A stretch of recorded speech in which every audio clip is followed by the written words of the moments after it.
안녕하세요. 해성기미입니다. 8월 14일 수요일 해외 선물 시황 말씀드리겠습니다. 우선 나스닥 장기 흐름을 나스닥 100 인덱스 주봉으로 먼저 보겠습니다.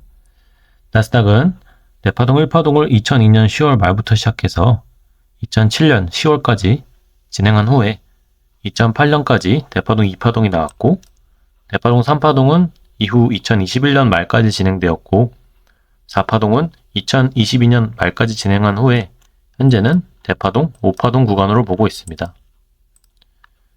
최근 구간을 일봉으로 보시면 중파동 1파동이 2023년 7월까지 나왔고, 중파동 2파동은 2023년 10월까지 나온 후에 중파동 3파동이 2024년 7월까지 진행된 후 현재 중파동 4파동 구간으로 보고 있습니다. 전일 의미 있는 상승이 나와줬는데요. 전일 PPI 생산자 물가지수 발표되면서 상승이 크게 나오면서 약 2.5%까지 상승했는데, 상승이 크게 나오면서 이전 저항선을 하나 뚫어줬습니다. 제가 이 저항선을 뚫어주면 여기까지도 기대해 볼 수 있다고 말씀을 드렸죠. 그래서 지금 여기서 저항을 맞지 않고 뚫어줬다는 것은 굉장히 의미 있는 부분이라고 볼 수 있겠습니다. 이렇게 떨어졌다면 어디까지 떨어질지 모르는 구간인데 상방 돌파였기 때문에 이번 주 안에 이 19,600 라인까지도 도달 가능한 가능성이 생겼습니다. 그래서 나스닥 선물로 보시면은 2시간 차트로 한번 보겠습니다. 7월 11일부터 하락이 진행되었는데 1, 2, 3, 4, 5로 하락 W파, 이후 반등 X파, 이후 재차 급락하는 Y파 조정으로 WXY가 한 하락 파동으로 나온 것으로 보고 있고요. 이후에 현재 반등이 진행되고 있는 것으로 보고 있습니다. 지금 구간 이전에 맞고 크게 떨어졌던 부분도 무리 없이 돌파해 줬기 때문에 제가 여기 잡아놨던 19,700 라인까지도 도전해 볼 수 있겠습니다. 이게 여기 이 부분이랑 일치하거든요. 그래서 저는 이번 주 안에 이 19,700 도전해 줄 수 있다고 생각을 하고 있습니다. 물론 급락 리스크가 있기 때문에 해칭이나 적절한 비중 조절은 필요하겠죠. 그리고 바로 올라가지 않고 이 뚫었던 저항선을 한 번쯤은 리테스트할 가능성도 큽니다. 왜냐면 이전에도 크게 저항으로 작용했던 선이기 때문이죠. 그렇긴 하지만 19,700까지도 생각해 볼 수 있는 가능성이 열렸다고 보시면 되겠습니다. 어제의 상승으로 인해서요.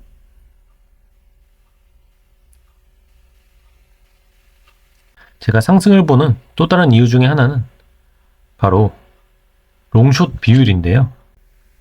키움증권에서 이 4425번을 누르면은 이 수익률 상위 포지션을 보여주는데, 보시면 지금 매수 비율이 28%입니다. 어제만 해도 50%가 조금 넘었거든요. 근데 이제 상승이 나오니까 28%까지 줄어들었습니다. 이런 경우에는 아예 그냥 숏 포지션을 다 죽이고 내려갈 수가 있거든요. 그런 부분이 있기 때문에 저는 추가 상승을 조금 더 비중 있게 보고 있습니다. 제 다른 관점으로는 이게 이제 갭이 없는 선물 차트거든요.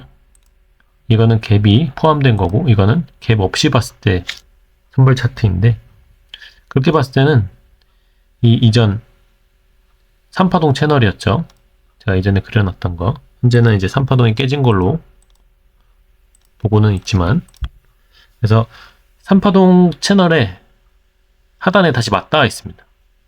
그래서 여기서 저항을 맞으면은 크게 떨어질 수도 있거든요. 그래서 이 차트로 봤을 때는 여기를 뚫어줘야지 추가 상승이 가능한 건데, 뭐 다른 여러 가지 상황을 봤을 때는 그냥 무시하고 뚫어줄 가능성도 생각을 하고 있습니다. S&P 차트 같이 보겠습니다. S&P는 중파동 1파동을 나스닥과 똑같이 2022년 10월부터 시작해서 2023년 7월까지 진행된 것으로 보고 있고, 중파동 2파동은 이후 2023년 10월 말까지 진행, 이후 중파동 3파동은 24년 7월 중순까지 진행된 후에 현재는 중파동 4파동 구간으로 보고 있습니다. S&P도 어제 상승으로 인해서 이평선들이 모인 구간을 창방 돌파해줬다는 것이 긍정적으로 볼 수 있겠고, 선물 차트로 봤을 때도 이전 저항선 부근 뚫어주면서 제가 말씀드렸던 이 5430선도 뚫어주었고, 이제는 5500선까지 크게 저항이 없는 구간으로 보고 있습니다. 그래서 단기적으로도 뭐 하락은 재차 나올 수 있겠지만 결국에 이 5500선을 트라이 해줄 것으로 보고 있습니다. 이 5500선 정도 되면은 나스닥 19600, 700선과 비슷하게 맞물릴 것으로 보고 있습니다. 제가 이렇게 단기적으로는 좀 더 상승이 나올 것이라고 보고는 있지만 그렇게 나온 다음에는 다시 한번 크게 하락이 나올 수 있을 것으로 보고 있습니다. 그래서 제가 무한정 상승할 것이라고 보는 건 아니라는 점은 알아두셨으면 좋겠습니다. 크게 상승이 나오면은 또 크게 하락이 있는 법이거든요. S&P도 7월 중순부터 ABC로 W파, 이후 반등 X파, 이후 Y파 급락 조정 나온 후에 지금 반등이 진행되고 있고, 이 반등은 이선이나 아니면은 이전에 3파동 채널 하단에서는 맞고 떨어질 가능성을 좀 더 높게 보고 있습니다. 제가 제 나스닥 상승 가능성을 좀 더 높게 보기는 했지만 당연히 급락 가능성이 있거든요. 그래서 이런 경우에는 똑같이 옵션으로 좀 해칭을 하면 어떨까 생각을 하고 있습니다. 옵션으로 해칭을 하게 되면 매수 포지션을 들어가 놓고 숏으로 옵션 해칭하게 되면 우선 그냥 올랐을 때는 뭐 1000만원을 벌고 100만원 정도 옵션으로 손해보는 그 정도 결과를 낳을 수 있고, 그렇게 투자했을 때 떨어지게 되었을 때 매수 포지션으로 뭐 약 2000만원을 잃어도 숏 옵션으로 뭐 1000만원 정도까지는 복구가 가능한 그런 부분이 있거든요. 그렇기 때문에 옵션을 잘 배합해서 투자한다면은 꽤 그 리스크를 줄이는 매매를 할 수 있겠습니다. 20년물 채권금리 보겠습니다. 20년물 채권금리는 23년 10월 말에 고점 찍고 ABC로 떨어지고 있다고 여러 차례 말씀드리고 있습니다. 지금 보시면 어느새 이 채널 하단에 다시 와 있습니다. 이전처럼 그냥 무시하고 뚫어줄 수 있는 구간이기는 합니다. 그렇지만 밑꼬리 달고 올라줄 수 있는 구간이기도 하거든요. 그래서 채권금리는 추가적인 하락은 단기적으로는 제한될 수 있다라고 생각할 수 있겠습니다. 물론 장기적으로는 당연히 채널 하단 뚫고 조금 더 하락이 나아질 거라고 생각하고 있습니다. 30년물 채권 선물 보겠습니다. 30년물 채권 선물은 대파동 1파동 2023년 10월 말부터 시작해서 12월 말까지 진행되었고, 대파동 2파동은 이후 4월 말까지 진행, 올해 4월 이후에 대파동 3파동 진행 중인 국면으로 보고 있고, 현재 중파동 1, 2파동 거친 후에 중파동 3파동 진행 구간입니다. 그 중에서도 3회3회 1, 3회3회 2파동 후에 3회3회 3파동, 3회3회 4파동, 3회3회 5파동 진행 중일 수도 있고, 3회3회 3파동이 연장되어서 진행하고 있는 것을 가능성도 있다고 말씀드렸습니다.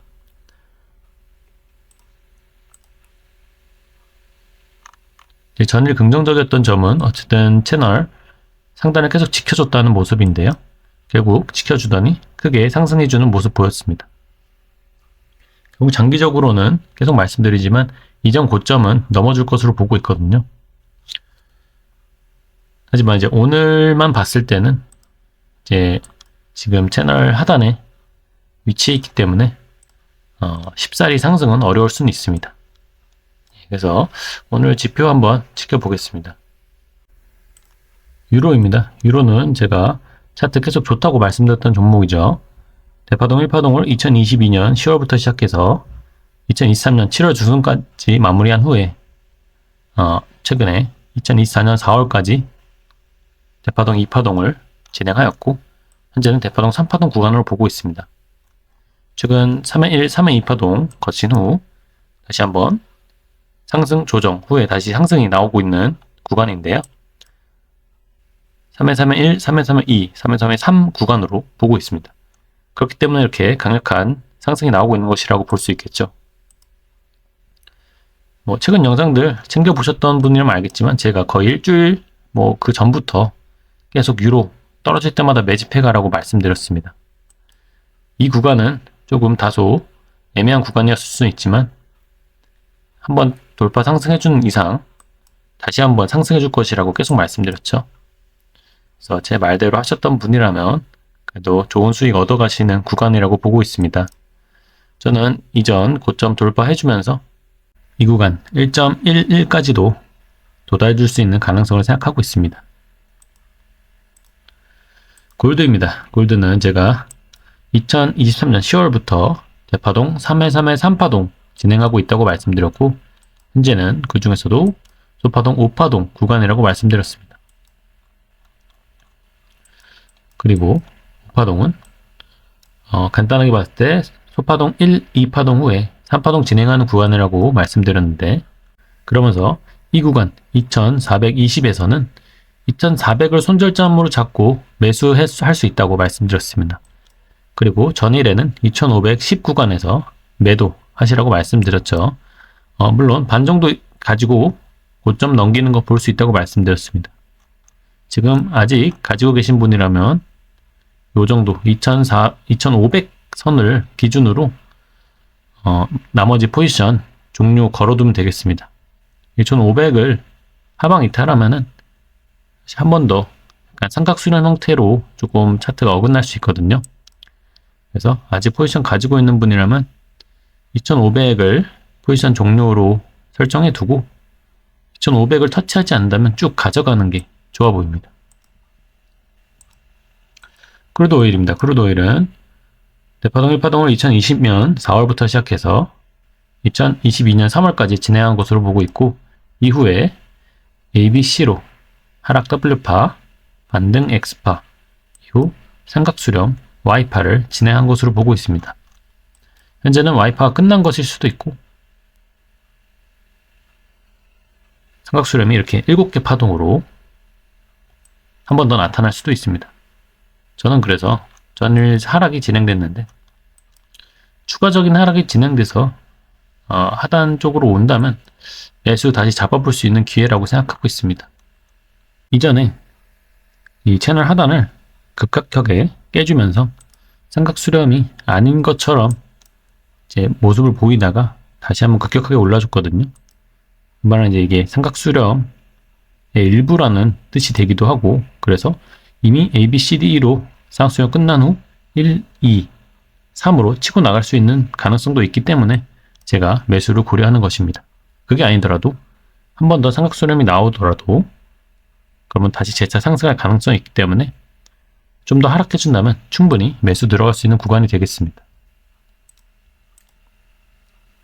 항생입니다. 항생은 제가 대파동 1파동을 2022년 10월 말부터 2023년 1월까지 진행한 후에 2파동이 2024년 1월까지 나오고 이후 3파동 구간이라고 말씀드렸습니다. 그러면서 이 구간 이전 고점을 이은 저항선을 지지선으로 삼고 올라준 거기 때문에 매력적인 매수 구간이라고 말씀드렸죠. 벌써 꽤 많이 올라준 모습 보이고 있죠. 이전 영상들에서도 말씀드렸지만 이 19,000 라인까지 상승해 줄 것으로 기대하고 있습니다. 다만 손절가 포지션 종료 가격은 사람마다 다르겠지만 저는 지금 구간에서는 17,050이나 17,000 정도로 잡고 가셔도 될 것 같습니다. 양생이 한번 또 급락 타기 시작하면은 계속 나올 수 있기 때문에 손절가는 잡고 가시는 게 좋습니다. 러셀 한 번만 보고 가겠습니다. 러셀은 제가 이전에 1, 2 후에 3파동 구간이라고 말씀드리면서 저도 크게 수익을 봤던 구간인데요. 하지만 이때 7월 말에 급락 조정이 크게 나오면서 이전에 생각했던 카운팅이 다 망가져 버리게 됐죠. 제가 전일 영상에서도 이 주봉으로 보시면은 1, 2, 3으로 치고 나가야 될 구간인데 그렇게 되려면 일단은 이 채널 안으로 들어와야 된다고 말씀드렸습니다. 지금 보시면 어제도 나스닥이나 다른 종목들은 막 2% 넘게 상승한 반면에 러셀은 1.6% 상승했거든요. 뭐 많이 상승했다고 볼 수 있겠지만 원래 러셀은 더 크게 반응했어야 맞습니다. 이 물가가 낮아진다는 것은 러셀 같은 소형주한테는 더 큰 호재이기 때문이죠. 그렇지만 이렇게 어제도 저항을 맞은 모습인데요. 그것은 이 채널의 하단부에 맞았기 때문이라고 저는 생각을 합니다. 이 채널을 저항선으로 두고 있기 때문에 큰 상승이 나올 수 없었던 것이죠. 뭐 오늘을 기점으로 상승이 크게 나와줄 수는 있습니다. CPI도 좋게 나온다면요. 그렇지만 이런 구간은 사실 어떻게 보면 좀 도박에 가까운 구간이죠. 네. 맞고 하락이 나올지 지지하고 상승이 나올지는 예측하기 어렵습니다. 그래서 오늘도 만약에 상승이 나온다면 뭐 상승하는 걸 잡아볼 수는 있을 것 같습니다. 그렇지만 윗골이 달고 아래로 하락하는 그런 모습은 좀 조심하셔야겠습니다. 네, 오늘 오전 영상은 이것으로 마치겠고요. 또 다음 영상으로 돌아오도록 하겠습니다. 시청해주셔서 감사합니다.